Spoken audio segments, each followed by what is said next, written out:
இந்த ஸ்கிரிப்ட் வந்து ஒரு நிமிஷம் ஷார்ட் ஃபிலிமுக்கான ஸ்கிரிப்ட் தான். இந்த ஸ்கிரிப்ட் யாரை பேஸ் பண்ணி எழுதிருக்கேன்னா உங்களை பேஸ் பண்ணி தான் எழுதிருக்கேன். உங்களை மீன்ஸ் வருங்கால இயக்குனர் கனவுகளோட பல பேர் இருக்கீங்க, அவங்கள பேஸ் பண்ணி தான் அந்த கதை எழுதிருக்கேன். இந்த கதையின் நாயகன் யாருன்னா ஜீவா. அவங்க வீட்டோட 4th ஃப்ளோர் மொட்டை மாடி, அதாவது மொட்டை மாடி தான் அவங்க வீட்டோட 4th ஃப்ளோர். அங்கே ஜீவா வெயிட் உட்காந்துருக்கான். அவன் பக்கத்தில் அவனோட வெல்விஷர் நிற்கிறாரு. அந்த வெல்விஷர் ஜீவாவை பற்றி கேட்குறாரு.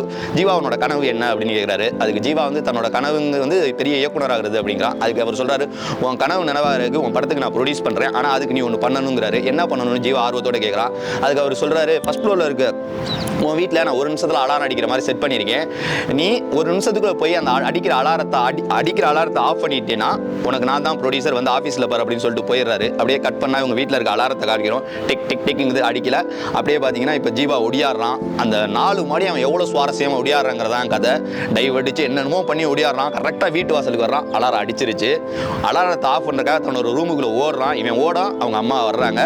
வந்து டக்குன்னு பார்த்தா அவங்க அம்மா அலாரத்தை ஆஃப் பண்ணிடுறாங்க. அவங்க அம்மா அலாரத்தை ஆஃப் பண்ணுறப்ப ஜீவா டக்குன்னு எந்திரிக்கிறான்.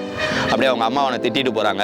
கனவுல ஜெயிக்கிறக்கே நீ அலாரம் வச்சு தான் எந்திரிப்பேன், அது கனவா தாண்டா போகும் அப்படிங்கிறாங்க. டக்குன்னு கோவத்தில் ஜீவா திரும்பி பார்க்குறான். அம்மா வெளியில் போயிடறாங்க. வெளியிலேருந்து அம்மாவோட வாய்ஸ் மட்டும் கேட்குது, கனவு தூங்க விடாதுன்னு. ஸோ ஜீவா அப்படி பார்க்குறப்ப அந்த டைட்டில் சவுத்தில் வருது, கனவு தூங்க விடாதுன்னு. நிறைய பேருக்கு புரிஞ்சிருக்கும். மொத்தமே கனவு தான். அவங்க அம்மா அலாரம் ஆஃப் பண்ணுறது தான் ஜீவா எந்திரிக்கிறான். இது நிறைய பேருக்கு புரிதல் கிடைச்சிருக்குன்னு நம்புறேன். ஒரு நிமிஷம் ஷார்ட் ஃபிலிமில் பார்த்தீங்க அப்படின்னா ஃபர்ஸ்ட் 15 செகண்டுக்குள்ளே இந்த கதையோட இலக்கு என்னன்னு சொல்லிட்டேன். ஜீவா இயக்குனர் கனவோட இருக்கான். இந்த கதையோட இலக்கு அந்த அலாரத்தை ஆஃப் பண்ணுறது. ஸோ இந்த 15 செகண்டில் இதை சொல்லிட்டேன். அடுத்த 35 செகண்ட் ஸ்க்ரீன் பிளே. அந்த ஸ்க்ரீன் பிளேவை சுவாரஸ்யமாக அமைக்கணும். இது வந்து இந்த ஸ்கிரிப்டுக்கு மட்டும் கிடையாது, காமனாகவே சொல்கிறேன். ஸோ அப்போ அவன் ஒடியாறது எவ்வளோ சுவாரஸ்யமாக இருக்கோ அந்த அவ்வளோ சுவாரஸ்யமாக இந்த இது ஹிட் ஆகும்.